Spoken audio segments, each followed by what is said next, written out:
taking it this is kind of fatal four-way rules. I'm not sure if this is an elimination kind of thing, but I'm taking it it's kind of like that. I'm not too sure how this works. We don't really get too many of these nowadays. One that there's not there's not enough tag teams probably. Looks like Albert was just wildly swinging there, and it just managed to catch him. So we see He's another one of those guys that went through quite a few different gimmick changes. Yeah, Prince Albert and A-Train and Lord Tensai, of course, when he went to Japan. Oh, yeah. There's Test, of course. He was, he would have been getting married to Stephanie the year before.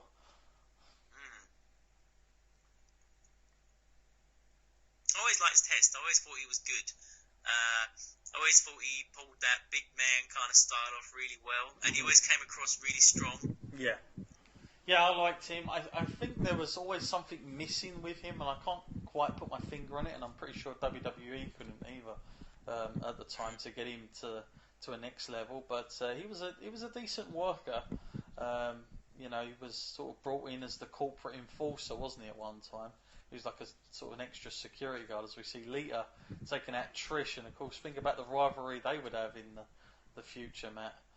I don't think many people saw that coming at this point. Two female Hall of Famers right there, in fact. See a twist of fate, and Albert completely. Hang on a minute, he's now bringing Lita in. What's this about? And of course, all three of them, all kind of extreme, really, in some of the moves they were doing. What made it so good putting those guys together. Oh, I'm not too sure that's too good for his partner there, but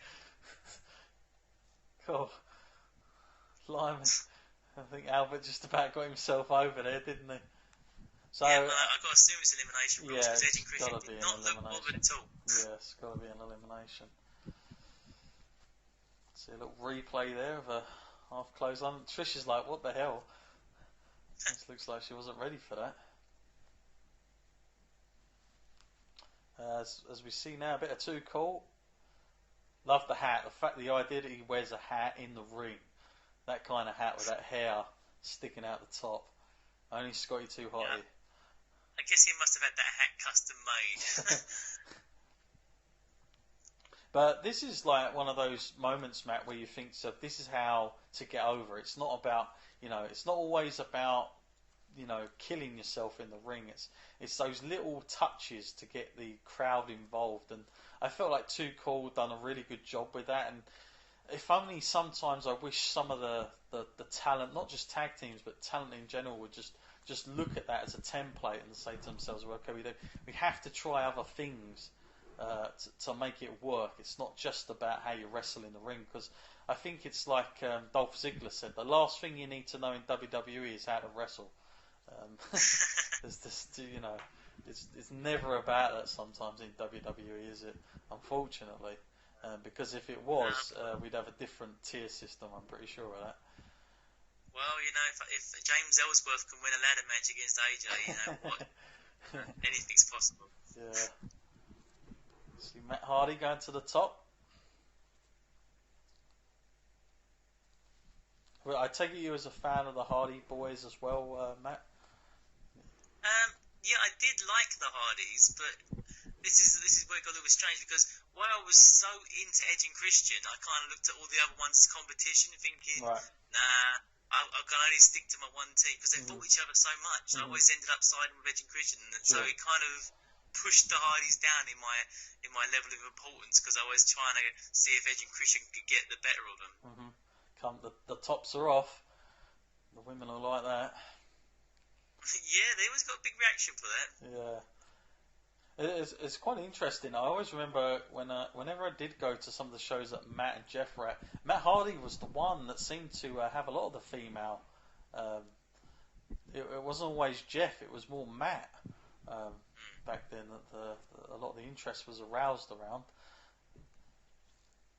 As we see Edge with trying to get him in a headlock there and then coming out. But when you think of the rivalry these two teams would have in the end, Matt, I mean, it's quite amazing to think, isn't it? Really, when you look back on it, the amount of matches those two teams have had in the past, the amount they've done to each other in the past. Yeah, it was quite an ongoing one there. Lita with a Hurricane Rana. Nobody seems to batter an eyelid. Well, there you go. Almost done out. That's what you want from someone out on the outside, I guess.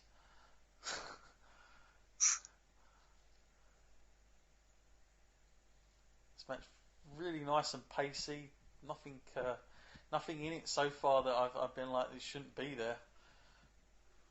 It looks it looks a very mapped out, thought out match. This one. Yeah.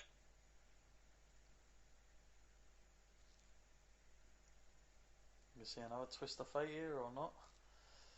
Yes, we are. See, it's different. It is interesting as well how, like we were talking about with Eddie before, how getting in the main event scene does change your sort of body shape. Because Edge, he would pack on a few pounds as well, and become a little bit more muscular. Same with Matt Hardy. I mean, I know Matt Hardy's now, his age has put a little bit of weight on him, but man, they all went through changes. Well, there you go. The Hardys are out, and this is down to the tag team champions and Edge and Christian. Well, I know I'd be rooting for. I think it's fair to say, Matt, that the Hardys in general, they've never really had a long stint with the tag belts, as far as I can recall. I think that might also be down to the fact that they weren't really as good on the mic, you know. I mean, I know it's like it should be all about the wrestling and that, but they never really were that solid at talking. I think that's why it helped them having Lita as well, and people like Edge and Christian never really needed a manager to get themselves over that way. Sure. Grandmaster Sexay, I can't remember who I liked more, Scotty Tavati or Grandmaster. I think both of them are so talentedly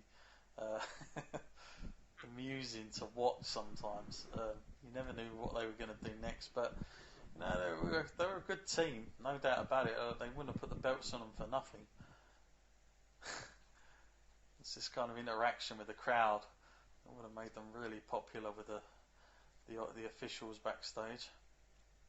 Imagine nowadays, Matt, with the sort of merchandise shift that they have now, how much merch they would have sold. Probably quite a lot. Yeah. That's what you forget back then. The WWE clothing range wasn't quite as good as the quality as what we get today. I mean, it was okay, but some of those shirts were quite terrible, as I recall. Some of my old Attitude T-shirts that I've got. Yeah, they weren't also the best quality. Some of the sort of ink on them feels a bit like quite hard. Yeah. And a lot of times they were just like photos, just sort of like pressed on. And it was always black around it. Love Christian. Christian's little reenactment.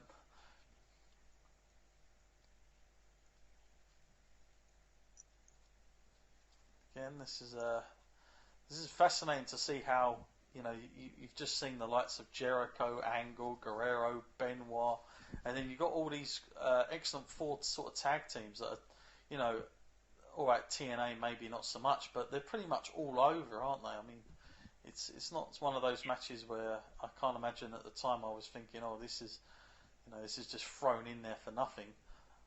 And it's amazing already the amount of people who we've seen who have not held the heavyweight title, but in the future actually would. Yeah. It just seemed like back here we have, real solid main eventers that were established, and then such a great undercard of talent.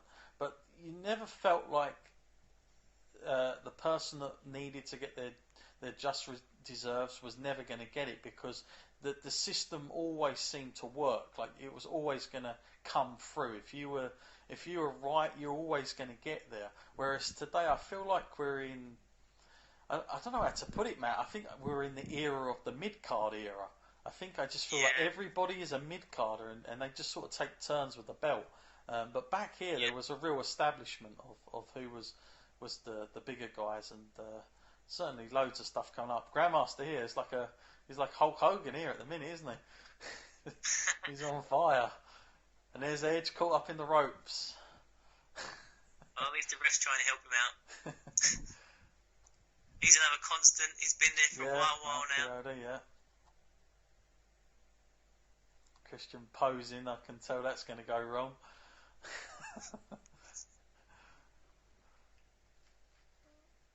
I thought that was going to be it then. Yeah, no, I'm not going to go with another roll up so easily.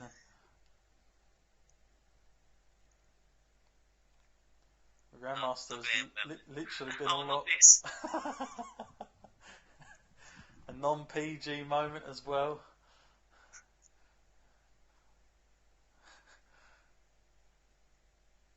You wouldn't expect that from a guy like him, would you? No, not at all. I love the fact that his hat has also remained on his head through this so far. I can't believe it hasn't come off once. Oh, there it has. He's done it himself. Curse of the commentator. Very interesting hairstyle he has going. Oh, yeah. And now they're going to actually try to worm themselves. I think they are.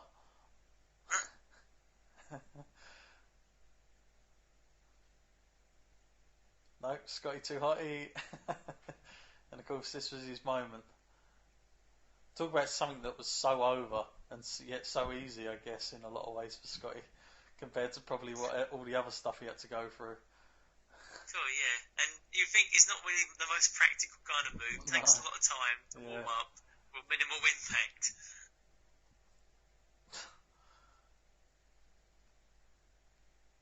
I'm surprised nobody's stolen this in today's wrestling.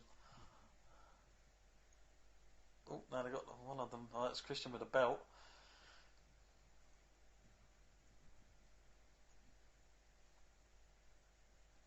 Cool, I noticed a lot of the crowd was standing up on their feet after that worm front moment.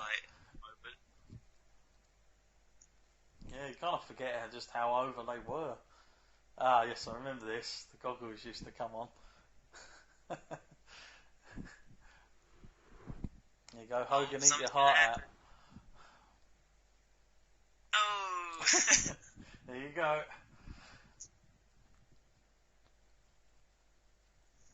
And there we go. New tag team champions. Oh, that's a mixed reaction from the crowd.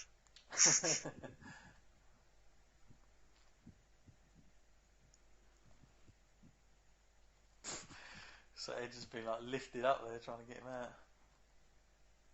He looks like he's been electrocuted. So, is it Edge and Christian they still hold the record for the most tag team title reigns, don't they? I believe so, yeah. This would have been one of those. Decent achievement there to have. Grandmaster and Scotty not looking too happy.